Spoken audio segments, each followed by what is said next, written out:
Existe uma crítica em relação à visita do presidente Jair Bolsonaro aos Estados Unidos, de que o governo brasileiro terá feito muitas concessões e recebido pouco em troca. Você concorda com essa visão? Nós devíamos estar pensando com muito mais cuidado essas coisas. O presidente americano voltou a defender uma possível intervenção militar na Venezuela. Como o Brasil pode ser afetado se isso ocorrer? A Venezuela é um peão nesse jogo. O presidente Bolsonaro disse recentemente que o nazismo do Hitler foi um movimento de esquerda. Você viu isso? Se você lê os livros de história do Brasil, tem mesmo alguns exageros, alguma coisa. O regime militar foi uma ditadura? Tira os editoriais do dia 1º de abril, do dia 2 e do dia 3. Teve o AI-5, você assinou ele. Você arrepende de ter assinado esse documento, esse decreto?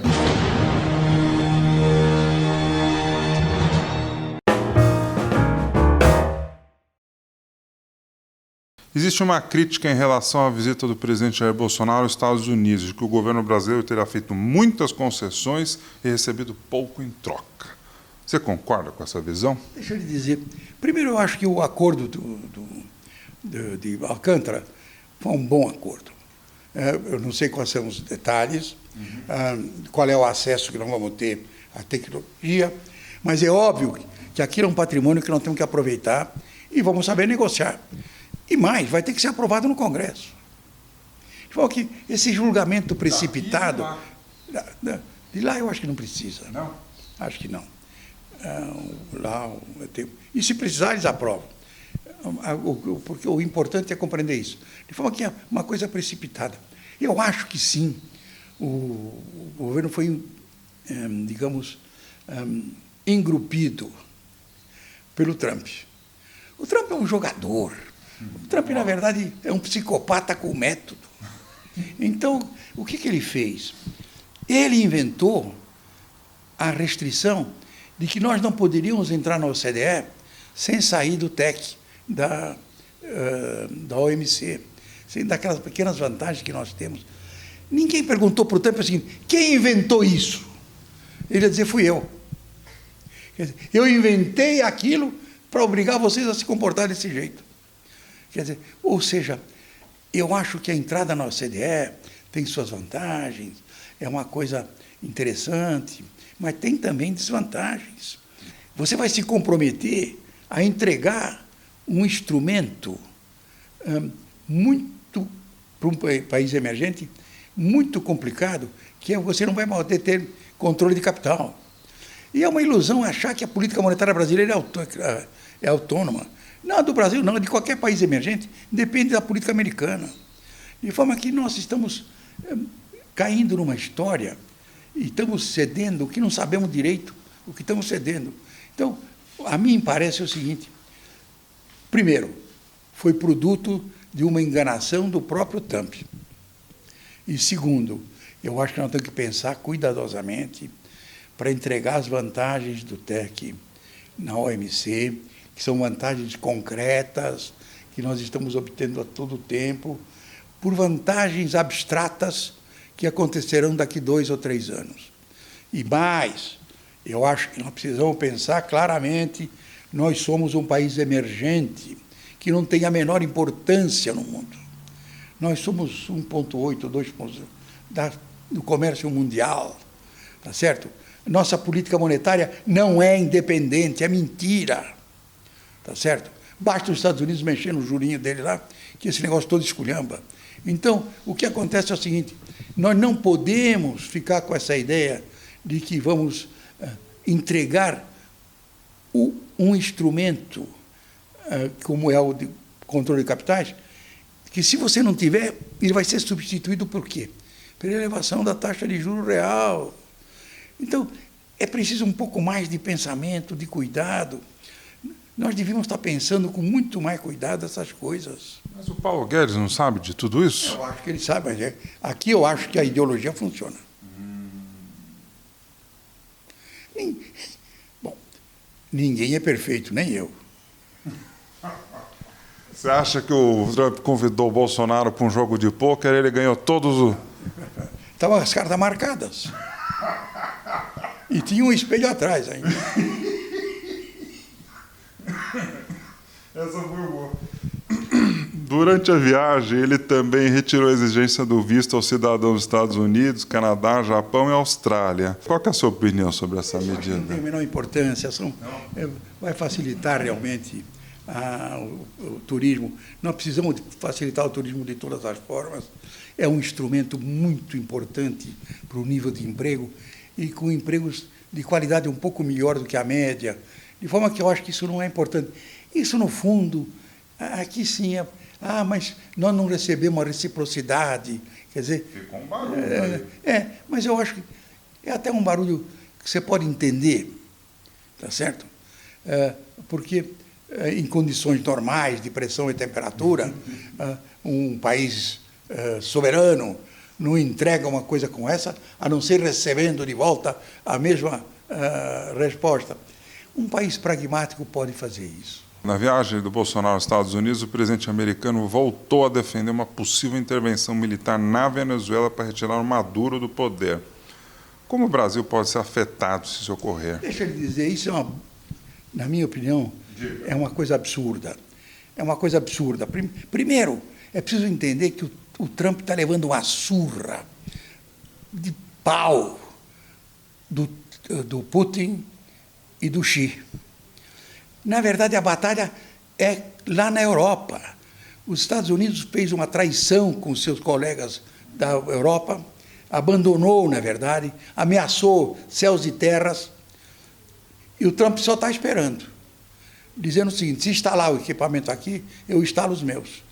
E ele está A Venezuela é um peão nesse jogo. Você está dizendo que ele não está nem aí para os venezuelanos. É a briga comercial que está por trás? Não é mais do que isso, é briga de poder mesmo. É briga de quem vai mandar no mundo. Essa que é a briga. Ou seja, a Venezuela, para ele, para o Trump, é um peão. Pior, para o Putin é um peão. Para o Trump é uma rainha. Por que que não pode fazer essa intervenção? Porque é claro que o Putin está desafiando, mandando aviões, mandou um general com 6 soldados. Quer dizer, está dizendo assim: se me amolar, vou instalar uma base na América, lá na Venezuela. Ou seja, eu vou incomodar o teu teatro, o teu terreno. E o que ele vai ter que ceder? Ele vai ter que ceder o terreno na Europa para o Trump, para o Putin. E vai ter que ceder o terreno na Ásia para o Xi. Não é à toa que a China, quietinha, está mandando auxílio, está participando das coisas na Europa, na Venezuela. Eles armaram a Venezuela até os dentes. Então, é um ato de loucura. É um ato de loucura se meter nesse jogo. O ex-presidente Fernando Henrique Cardoso disse isso outro dia. Ele disse: o Brasil precisa tomar muito cuidado para não entrar em uma disputa de poder entre China, Rússia e Estados Unidos. Nós vamos ser um marisco entre a rocha e a onda. Nós não existimos nesse negócio. Nós estamos sendo usados. Essa pretensão de poder é que é mortal. Professor, quais são as semelhanças e as diferenças entre o Bolsonaro e o Trump? Eu não sei, vou dizer. Eu acho o Bolsonaro bem melhor. Opa! Essa foi boa. Fala da viagem a Israel. Bolsonaro quer transferir a Embaixada Brasileira de Tel Aviv para Jerusalém durante seu governo. O que o Brasil ganha com isso? Eu acho que simplesmente foi um compromisso que ele assumiu há 3 anos atrás, quando se banhou no Jordão.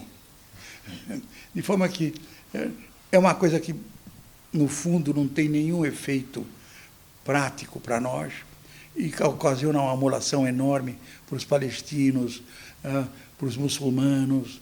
Não tem, de forma que ele acomodou, no fundo, vai ser um escritório comercial, ou seja, não é nada. Agora, vale a pena ganhar um mercado de 9 milhões de bocas e perder um mercado de 270 milhões de bocas? Eu acho que não vai acontecer nada disso. Não? Nós somos um país que, no final, essa decisão vai ser uma coisa racional. Não tem nenhuma razão para eu me meter numa encrenca entre judeu e palestino, com a qual nós não temos nada que ver. Aliás, Quando ele foi no Muro das Lamentações, ele pôs um papelzinho lá, salve o Brasil. Que é para o homem lá de cima tomar providência, porque ele não vai salvar. Ajuda aí, né? O presidente Bolsonaro disse recentemente em Israel que o nazismo do Hitler foi um movimento de esquerda. Você viu isso? Eu vi, eu acho uma coisa muito interessante. Na verdade, o nazismo era apoiado na propriedade privada, que eles roubaram dos judeus. Então, o que acontece é o seguinte, não tem nada de socialismo, como o stalinismo não tinha nada de socialismo. Então, o que acontece é o seguinte, isso tudo faz parte de uma estupidez monumental, que é essa descoberta aí, que acredita o seguinte, que o comunismo é um risco para o Brasil. Não tem nada mais ridículo do que isso. É evidente que tem uma esquerda que trabalhou internamente, mas eles também votam. Eles perderam a eleição. Acabou. Daqui 4 anos vai ter uma outra eleição. Se eles ganharem, eles voltam a colocar as coisas como eram. De forma que eu acho que isso tudo é um desperdício de tempo e de energia.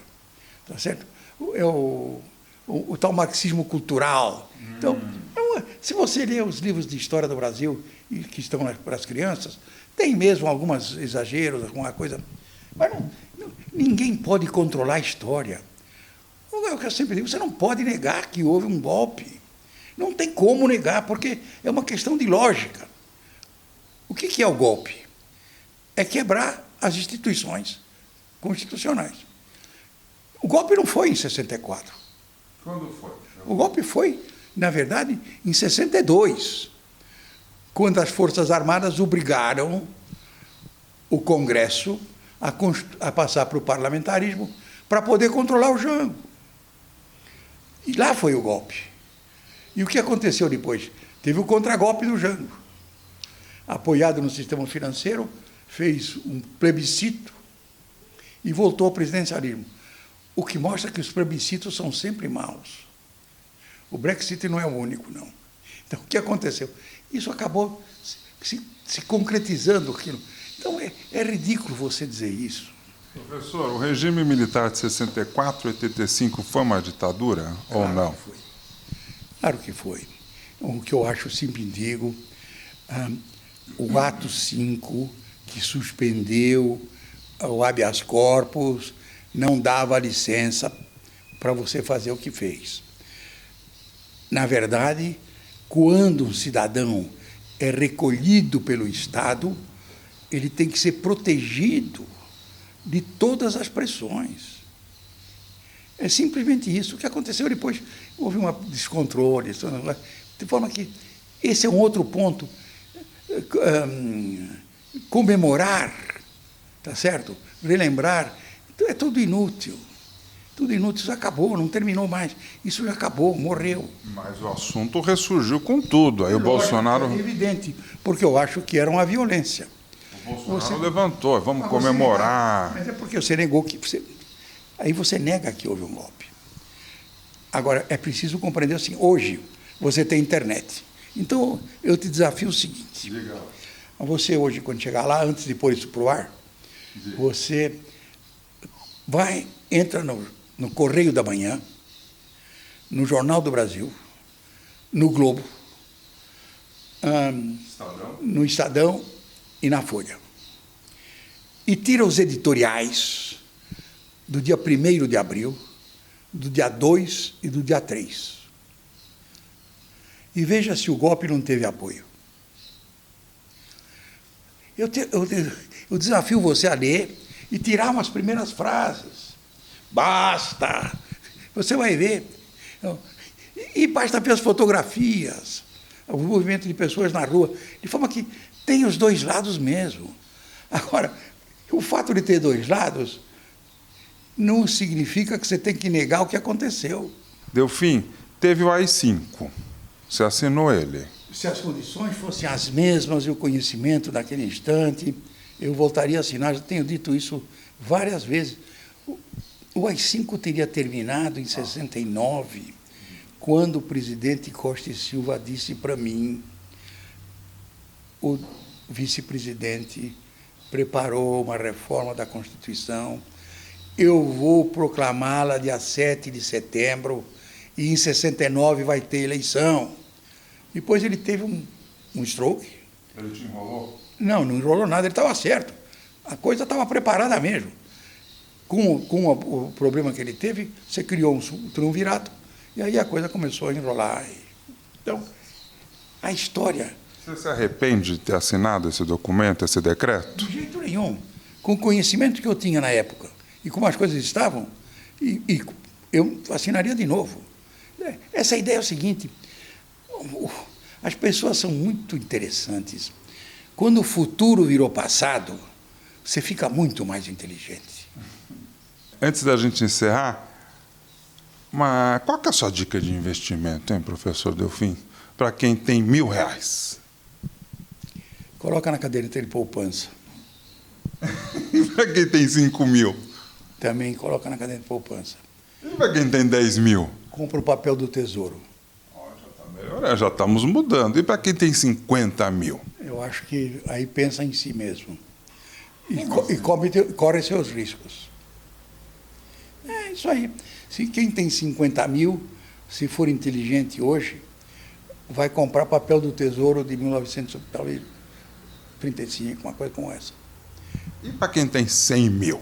Não, aí não adianta. Aí você tem que vir para o escritório e pedir uma audiência e eu vou cobrar.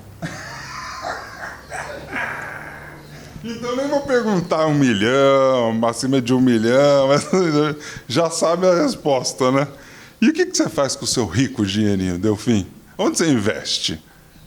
Uma curiosidade. Essa é uma curiosidade que eu não vou te satisfazer. Nada, porque isso é uma questão pessoal. Claro. Cada um corre seus riscos. Eu acho que isso é uma coisa fundamental. Entendi. Professor, obrigado, viu, pela entrevista. Foi um prazer te encontrar novamente. O prazer foi meu, Bonfá. Mamãe me ensinou, falou, quando você vai visitar os amigos, leve um presentinho. Eu trouxe um presente para você. Isso é suborno. Não é presente. Para perfumar sua casa. Para perfumar. É um sabonete líquido, Muito bom, muito obrigado. Da Aromagia. Muito obrigado. Tem lá em casa, eu comprei para você também. Muito Acho que obrigado, você vai gostar. Bonfá. Muito obrigado, Bonfá. Bacana. Tá. Um abração. Alegria viu? te ver. Tchau. Vem, bote Eba. quando você quiser. Nós vamos ficando por aqui. Se você gostou dessa entrevista, curta, comente e compartilhe. Se você está chegando agora, inscreva-se no canal e ative o sino para ficar sabendo das novas entrevistas, né? Um beijo grande e até o próximo encontro. Tchau, tchau. Curtiu essa entrevista? Ah, que bacana, temos muitas para você assistir. É só clicar nesse retângulo para você ver a próxima entrevista. Aí não se esqueça de se inscrever aqui no Ping Pong com Bonfá. Tá vendo esse círculo com a minha cara? Só clicar aí para você ficar sabendo das novidades do Talk Show.